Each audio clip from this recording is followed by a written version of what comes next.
Du lyssnar på Dekonstruktiv kritiks julkalender. Jag är Aron Flam. Idag ska vi se vem eller vad som döljer sig bakom lucka nummer 5. Nämen, är det en liberal judisk bögnazist? Ja, i alla fall om man ska tro den amerikanska vänstern, som i och för sig har blivit rätt cray-cray det senaste decenniet.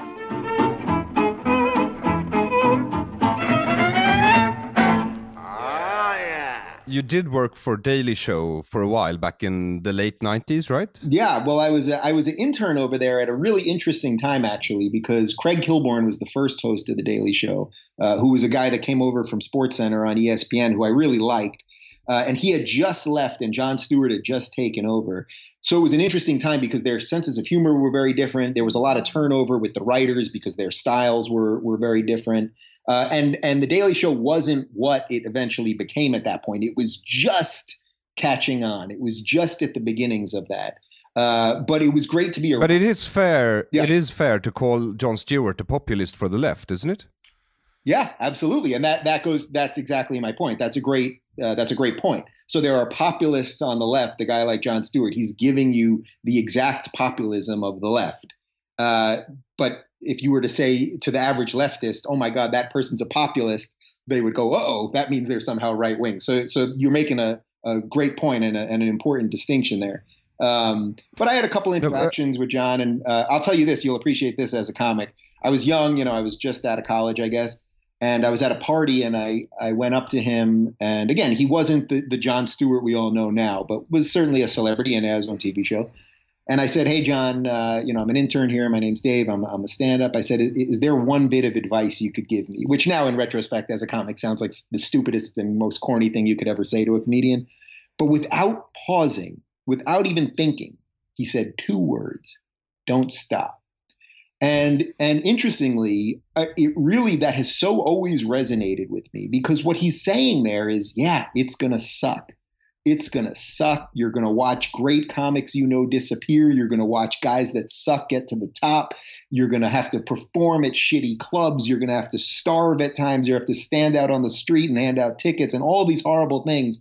But if you want it, you just can't stop. And that always stuck with me. And there were times, as I'm sure you felt, where I just didn't want to do it anymore. And I couldn't believe that, the struggles of it and all that stuff. And that just always stuck with me. Like, don't stop. If I ask this guy who's now basically the voice of American comedy, what his advice was, and then I don't take it, well, then what kind of person am I? So it did stick with me in a good way. No, I think he's right, because I've been at this for long now, and by now it seems that one is in a way unstoppable. You are your own little show, and it just goes on as long as you don't stop. What else are you going to do, Aaron? What are your other skills? By now, I've burned every bridge there is to burn in Sweden, so I think.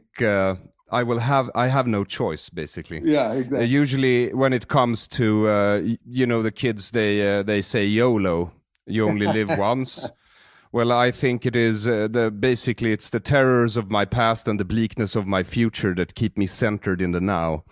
I hear you, brother. So, yeah. So, but I think what you said about populism is interesting, because I think what happened in Europe, at least after the Second World War, was that the right wing, because Nazis on the European political scale is basically a right wing phenomenon. I know that on your political scale, they're a left wing phenomenon beyond communism. Mm-hmm. But in Europe, they're generally seen as a right wing thing. And I think after the Second World War, the political right-wing parties of Europe had to deal with their Nazi and fascist heritage. They had to throw them out, the crazies, basically. But the left didn't have to do that with their communists and the revolutionaries and the radicals. So they just kept on going. And when the Berlin Wall crashed in 1989, one would think that the socialist or socialist democratic parties of Europe would come to their senses and, try to get their crazies at arm's length, so to speak. But they didn't. And I think that is a big reason why we're in this mess today. I think that's it's a great point. And I can give you the American version of that, which is happening right now. And I'll give you the exact moment when I realized it. So there was a moment during the campaign You may have seen this when Bernie Sanders was giving a speech outdoors, and the Black Lives Matter people just grabbed the mic and started screaming in the mic, and he just stood there and took it. He didn't try to stop them. His people didn't stop them. They had absolutely no right to do this. Everyone was there to hear Bernie Sanders. Bernie Sanders, the farthest left, progressive, basically socialist politician we have in America. By the way, who's been in the Senate for 30 years and I think has one piece of legislation in his name, but everyone thinks he's the one that's going to bridge the divide and all that. Okay, fine. But that example to me was so obvious that the monster, you're right, they didn't take care of their monsters. So what happened was Bernie knew intuitively, and his people knew, if Bernie gets up there and shows some balls and does what's right and says, you know what, people are here to talk to me or hear me speak. But you know what? At the end of this, we'll do a Q&A and I'll let you vent your feelings and we can have a discussion after or maybe a meeting. If Bernie had balls and principles and done what's right, he could have put a little bit of a stop to that monster. But instead, he just stood there because he didn't want the same tactics that the left has used for so long of calling everyone a racist, bigot, homophobe, Islamophobe, blah, blah, blah. He didn't want that turned on him. So he knew if he grabs that mic and does what's right, that the left, the people that are further left than him, will turn on him. And he will now be an old white guy who's grabbing a microphone from black people. This is a crazy proposition, but it goes to exactly what you're saying. They never clean up their own side because it's made up of destroying people. And they know the second they try to do that, and this is what I've done, which is why everyone that hates me is on the left. So I'm gay, married, I'm pro-choice, I'm against the death penalty, I'm for a social safety net, I'm for single-payer health care, I'm for legalizing weed. I get no hate. You're an atheist. I'm an atheist. I get no hate from people on the right, virtually none. If anything, I get emails every day from Christian conservatives saying, you know what, I disagree with you on a lot of stuff, but it's very refreshing hearing a decent liberal. I get relentless hate now from people on the left. Take a look at my Twitter. It's a joy, really. So I do follow you on Twitter. Yeah. So that's my point, is that because they didn't clean up what they should have, they've been left with this monster. And I've been predicting it for at least a year, but mark my words, they will throw Bernie out one day. This thing is going to get worse and they will get rid of Bernie one day too. And by the way, they'll get rid of Elizabeth Warren and everyone else because this is a movement based on destruction. And victimhood is their highest virtue, and you can only play that victim card for so long. So bye-bye Bernie, who made $1 million last year and has 3 houses and drives a $100,000 car and all that stuff, which I don't begrudge him any of that, by the way. But once that's out there really, and he's going to slip up one day, and he gave the mildest, a couple months ago, the mildest defense of Israel. And the left despises Israel now because it represents freedom in a terrible part of the world. And they turned on him because of that. I saw an article in Salon about how if Bernie doesn't accept intersectionality, he can't be a progressive. I mean, they will turn on him, and I have to say, I'll enjoy it when they do. But how did it get so bad in the United States? Because when I started deconstructive criticism, in one of the earlier episodes, I said something along the lines of, I used to think McCarthyism was bad, but lately I've been feeling maybe he had the right idea. He was just a bit ahead of his time.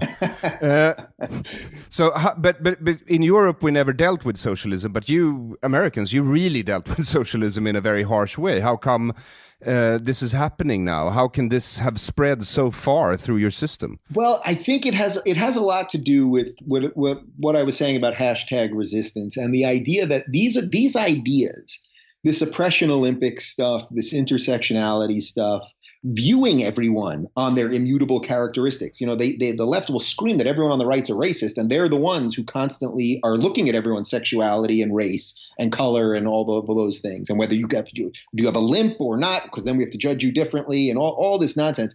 This stuff got so entrenched in Hollywood, in the media, and all of this that it has become a monolith of a monster. And a great example of this, to go back a few minutes to Jon Stewart, watch Ayaan Hirsi Ali on Daily Show from a couple of years ago. It is horrible.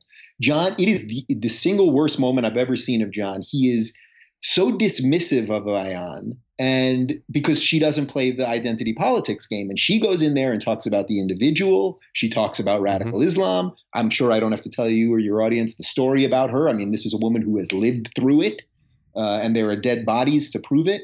Undergoing female genital mutilation and all of that other stuff. I will try to get her on the show, actually, but I haven't. Yeah, hopefully you'll get her at some point. She's wonderful and a true hero and a true feminist, by the way, and a true individualist. Who I would vote to be president in a second, although technically she wasn't born in America, but whatever. But watch this interview, and he's dicing up and playing the identity politics game. He's everything that people don't like about elite leftist liberals. And at the end, he basically says to her, it ends by him saying, well, you're just trying to sell some books.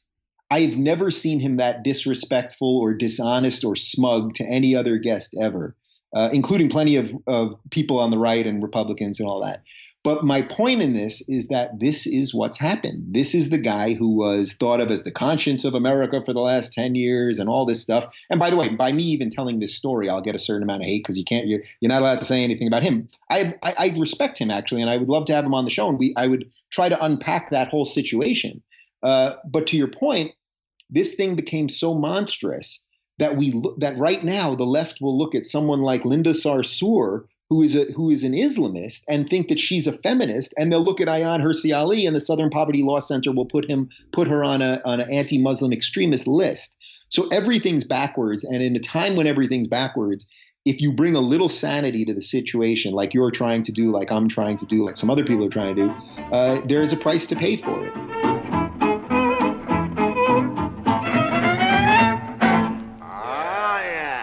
Tack för att du lyssnar på Dekonstruktiv kritik. Jag är Aron Flam. Vill du stötta Dekonstruktiv kritiks arbete, och det vill du, så kan du göra det på patreon.com/aronflam. Patreon.com/aronflam i ett ord. Via PayPal med Bitcoin eller på Swish 0768 94 37 37. 0768 94 37 37. Du kan och bör också köpa boken Det här är en svensk tiger och boken Älskade public service som jag skrivit tillsammans med Jens Ganman. Till nästa lucka, det vill säga imorgon, ha en god tidsenhet.